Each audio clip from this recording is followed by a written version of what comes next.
अस्सलाम वालेकुम, welcome to my YouTube channel. उम्मीद है आप सब इंशाल्लाह ठीक होंगे। मैं भी अल्हम्दुलिल्लाह अल्लाह पाक के हुक्म और आपके दुआओं से बिल्कुल ठीक हूँ।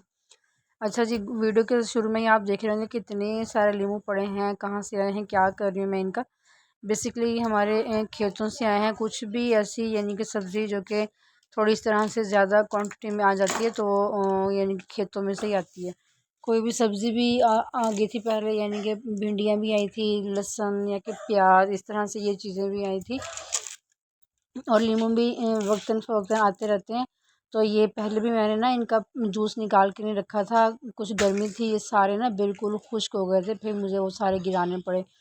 तो अब जबकि ये काफ़ी दिनों के आए थे, जब ये आए ना ये टोटल ग्रीन कलर के थे। और अब ये बाहर मैंने इसलिए रखे थे, फ्रीज़र के अंदर नहीं रखे। तो ये बाहर पके पके ना पूरे यानी कि पक चुके थे और बिल्कुल येलो कलर के निकल आते हैं माशाल्लाह से। इनके अंदर पूरा रस भर चुका था। तो मैंने सोचा कि मैं इनको ऐसे ही अगर फ्रिज के अंदर रख दूँगी पहले की तरह, ये सारे ना ड्राई हो जाएंगे, फिर मुझे फेंकने पड़ेंगे। तो मैंने सोचा क्यों ना मैं इनका ना जूस निकाल के रख लूँ, ज़ाया भी नहीं होगा और फिर वक्तन फ़वक्तन वो किसी भी यानी कि कुकिंग वगैरह में जो है वो यूज़ भी होता रहेगा। वैसे पहले मैं ये चाहती कि मैं डेली का 1 या 2 नींबू ना अपने हाथों पाँव पे यूज़ कर लिया करूँगी, लेकिन पहले भी मैंने इसीलिए निकाला था जूस कि मैं खुद यूज़ किया करूँगी, लेकिन नहीं होता यूज़, क्योंकि पूरा दिन बच्चों के साथ काम ये वो टाइम ही नहीं मिलता इतना। हाँ, कभी कभार करने का टाइम मिल जाता है, लेकिन डेली बेस पे नहीं। तो ये सारे हो चुके थे, मैंने फिर भी ना जो ये वाले इतने सारे जो ये छिलके इसके बचे थे, इसके साथ मैंने रात को ही जो बेकिंग सोडा होता है, मीठा सोडा, उसको मैंने इसके अंदर मिक्स करके ना तो वो मैंने सारे हाथों पाँव पे लगाया था। इसमें से कुछ शार्पनर में डाल के अच्छी तरह से बांध के फ्रिज में रख दी थी, ताकि मैं उसको दोबारा से रीयूज़ कर सकूँ। और जो ये जूस निकला था इसको मैंने जो चाय पोनी होती है ना उसमें छान के अच्छी तरह इसके बीज निकाल के ना किसी भी एक छोटे से डिब्बे में डाल के फ्रीजर में रख दिया था। और यहाँ मैंने मंगवाए थे बच्चों के शूज़ का पार्सल, जो कि अनफॉर्चुनेटली उन्होंने रॉन्ग साइज़ भेज दिया। और मैं इसीलिए कोई भी बच्चों का यानी कि कपड़े हों या कि जूते, स्पेशली जूते मैं कभी भी जो है ऑनलाइन नहीं मंगवाती। ये फ़र्स्ट मेरा एक्सपीरियंस है, वो भी जो है रॉन्ग गया, क्योंकि मैंने एक 22 साइज़ मंगवाया था और एक 24, उन्होंने दोनों ही 22 भेजे थे। और दोनों मैंने लाइटिंग वाले मंगवाए थे, उन्होंने एक लाइटिंग वाला भेज दिया और एक विदाउट लाइटिंग। आपको पता है कि जब 2 एक जैसी हों बहनें तो फिर कितना ज़्यादा वो रोला डालती हैं, रफ़्फ़र डाल देती हैं। बस फिर इन्होंने यहाँ मुझे इतना ज़्यादा तंग किया, बड़े वाली इतनी रोई, मम्मा मेरे नहीं आए उमाइमा के आगे। तो जो ये वाइट वाले हैं ना मेरे हाथ में, ये मैंने उमाइमा के मंगवाए थे, जो कि उसके बिल्कुल साइज़ ना बिल्कुल फिट था, यानी कि ये कह लो कि टाइट था। और इसमें से भी ना एक शूज़ की लाइट जल रही थी, दूसरे की लाइट भी नहीं जल रही थी। मुझे तो इतना ज़्यादा गुस्सा आया ना, यानी कि मेरा तो जो है बीपी ही हाई हो गया। मैंने फ़ौरन से उनको कॉन्टैक्ट किया, फिर वो कहते हैं बाजी कोई मसला नहीं, आप एक्सचेंज करवा लें। फिर भी एक्सचेंज मैंने करवाने के लिए भेजे हुए हैं। ये अभी एक्सचेंज करवाने में भी आपको पता है कि डिलीवरी चार्जेस लगते हैं।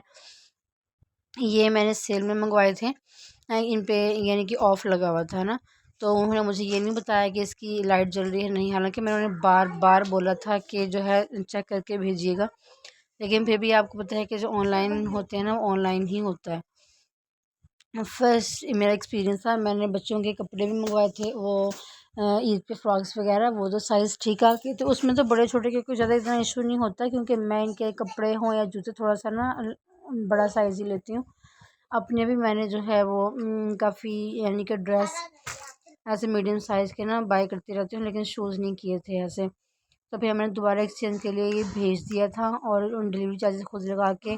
और फिर जो मुझे 24 साइज़ जो है वो ऑफ़ में नहीं मिल रहा था, वो मुझे फ्रेश में ही जो है बाय करना पड़ा, जो कि मुझे मेरा ख़्याल था कि इनके 2500 तक दोनों के शूज़ आ जाएंगे, लेकिन नहीं आए, क्योंकि जब ये एक्सचेंज करवाया तो 24 साइज़ जो है वो नहीं था। तो फिर मुझे वो फ्रेश में लेना पड़ा। मैंने फ्रेश में तो ऑर्डर किया हुआ है, लेकिन अभी ना उनको मेरा पार्सल मिला ना मुझे उनका पार्सल मिला।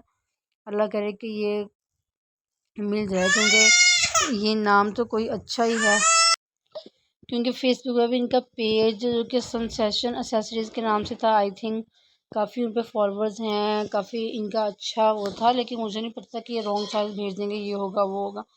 लेकिन बहरहाल जब आ ही गए तो मैंने वो वापस भेज दिए।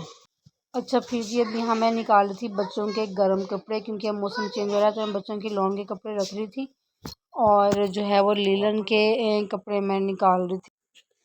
और लेकिन मैं यहाँ भूल चुकी थी कि मैंने कौन से बॉक्स में डाल के ना वो यहाँ पे रखे थे इनके लीलन के जो कपड़े थे। तो फिर 2-3 मैं चेक कर रही थी, लेकिन एक मैंने जो ये उतारा ना, इसमें जो है वो इसमें से निकली इनकी कोट वगैरह, कोट और जो ऊन की यानी कि क्रश की बनी हुई चीज़ें होती हैं ना, वो पड़ी थी इसके अंदर। और मैंने बाय मिस्टेक ये उतार दिया, क्योंकि इसी के साथ का जो दूसरा था ना, मैंने उसमें इनके लॉन्ग के कपड़े रखे थे। मुझे ये मुगालता पड़ा कि कहीं मैंने उसी में ना इनके गर्म कपड़े डाल के रख दिए, जो कि खद्दर लीलन या कि कॉटन वगैरह के होते हैं, लेकिन फिर वो इसमें नहीं थे। फिर मैंने दूसरा जो एक दराज से वो मैंने बाय किए थे, स्टोरेज बॉक्स उनको भी कहते हैं, तो उसमें मैंने डाल के रखे हुए थे। उसमें मैंने मिक्स डाल के रखे, क्योंकि जब हम यहाँ पे शिफ्ट हुए थे रेंट के घर में, तो मैं यहाँ पे कुछ यानी कि जो मोटे कोट वगैरह थे वो लेके आई थी और सारे वहाँ अपने सुसरा वाले रूम में रखाई थी। तो वो अब जब ज़्यादा सर्दी आ जाएगी ना, तब वो मैं उठा के लाऊंगी इंशाल्लाह। तो फ़िलहाल मैं इनके लीलन के निकाल रही थी और कॉटन, लीलन और कॉटन, क्योंकि अभी खद्दर जो ये और ज़्यादा गर्म स्टफ़ है ना, खद्दर हो गया, मरीना, वेलवेट, ये अभी जो है नहीं पड़ेंगे। शिफॉन वगैरह के जो हैं वो अभी यानी कि रेशमी जो फैंसी होते हैं वो अभी जो है उसका सीज़न है। तो मैं वही निकाल रही थी, और इस वाले बॉक्स में से मुझे स्टोरेज बॉक्स में मुझे मिल गए थे वो। और ये इसका बड़ा था, एक का लहंगा इसकी ताई जान ने दिया था उनकी, उनका ना ये वलीमे का ड्रेस है जो उन्होंने अपनी बेटी के लिए बनाया था, लेकिन उसके भी ये छोटा हो रहा था, फिर उसने मेरी बेटी को दे दिया। बस यही था व्लॉग, और यहाँ से बस मैं एंड कर रही हूँ। फिर मुझे कपड़े समेट रहे थे। इंशाल्लाह आपको पसंद आया होगा। अगर कुछ भी पसंद आया है तो चैनल को सब्सक्राइब कर दें, लाइक शेयर कमेंट कर दें। अपने बहुत से मुझे दुआ में याद रखिएगा। अल्लाह हाफिज़।